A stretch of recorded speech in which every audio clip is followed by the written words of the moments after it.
Hi all, I am Rakesh. Today I am going to present you my project with my teammate Vishal, Floyd Warshall algorithm. This algorithm is to find the shortest pathway in a directed weightage, either positive or negative, is possible with this algorithm. The method is used to get the shortest path between two vertices. The technique used will not disclose the information of paths, but we can even recreate the paths. Versions of the algorithms can also be used for finding the transitive closure of a relation R, or the widest path between all pairs of vertices in a weighted graph.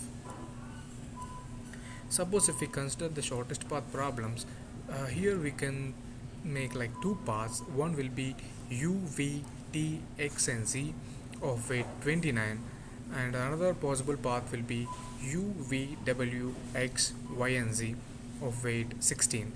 So in between these two paths, the shortest path from u to z will be the second one, which has a weight 16. So here in this problem, if given a weighted directed graph G, find the minimum weight path from a given source vertex S to another vertex V. The shortest path will be equals to the minimum weight, and the weight of a path is sum of the edges. For example, if we consider a road map, so what is the shortest path from Chapel Hill to the Charlottesville? Like so. And if we talk about more shortest path variants, all weights are non-negative. Weights may be negative but no negative cycles, which means a cycle is a path from a vertex to itself. And the third one will be negative cycles allowed, which states that algorithm reports infinity if there is a negative cycle on path from source to the destination, as we can see below. So Floyd Warshall algorithm in the dynamic programming solution that solves the problem in big O of v cube times. Negative weight edges may be present. Assumption will be no negative weight cycles. And coming to the intermediate vertices, without loss of generality, we will assume that v is equals to 1, 2 till n. That is the vertex of the graphs are numbered from 1 to n.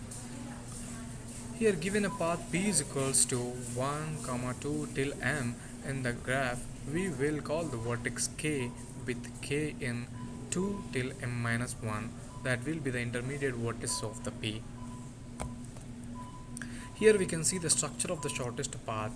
Let us suppose consider dij of k denote the length of the shortest path from I to j such that all intermediate vertices are contained in the set 1 to k.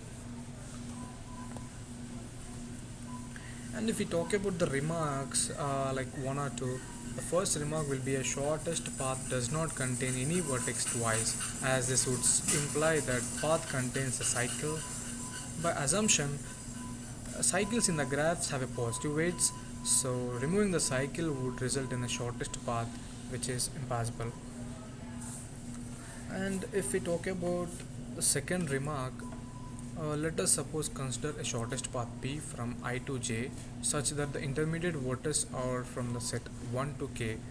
If the vertex k is not an intermediate vertex on p, then dij of k is equals to dij of k minus 1. And if the vertex k is an intermediate vertex on p, then dij of k is equals to dik of k minus 1 plus dkj of k minus 1. Here in either case, the subpath contains nodes from 1 to k minus 1. So therefore we can conclude dij of k is equals to minimum of dij of k minus 1 and dik of k minus 1 plus dkj of k minus 1, as we can see down below.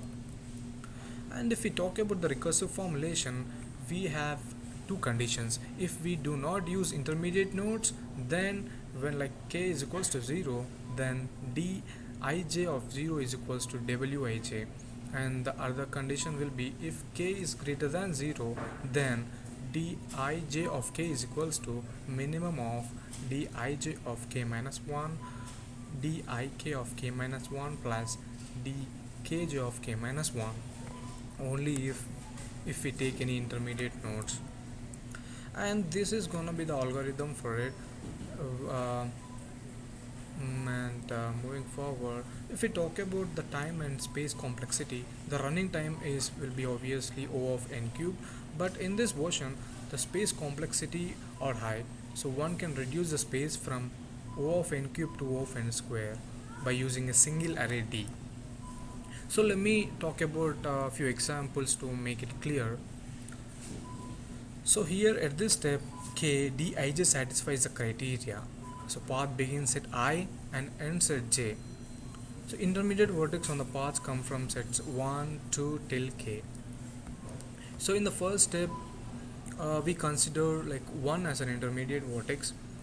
So the available paths will be only 2, 1, 3. So in the recursive formulation, as we spoke in earlier slides, if we take an intermediate slides, the recursive formulation will be dij is equals to minimum of dij dik plus dkj. So if we input the values, then d23 will be 8. So here we can see d23 will be 8. So we can replace this value infinity to 8. So in the second step, if we consider 2 as an intermediate vertex, so 2 is greater than 0, again our recursive formulation will be the same. So here in this second step, we can replace the value of d31 to infinity to 5.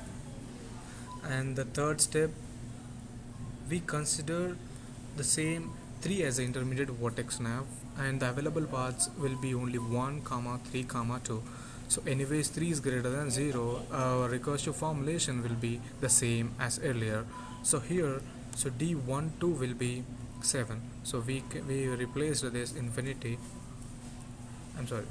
we replaced this d1 to 8 to 7 now. So here are our final results. So we have obtained the values of the optimal solution in order to get the actual solution, which means the shortest paths between each pair of vertex using the precedence matrix. So we can get that actual solutions using this matrix right here. So even here we can consider two conditions. One will be the nil and the another will be the pij of k is equals to pij of k minus 1 by the set of conditions here.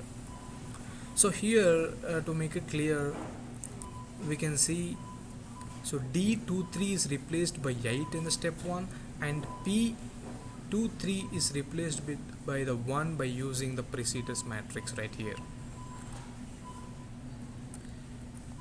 So in the same way, d31 is also replaced by 5 in the step 2. So p2 will be of no changes here because using the precedence matrix. And in the third step, we replaced d1 to 7 and p3 is p12 is replaced with 3 by using recursive formulation. So using this final precedence matrix, we can get the optimal solution again. So this is how we can print the shortest path between vertex I and j. So and if we talk about the transitive closure of a directed graph, so we can see the transitive closure constructs the output graph from the input graphs where E is equals to ij. There is a path from vertex I to j in G. And these are my references.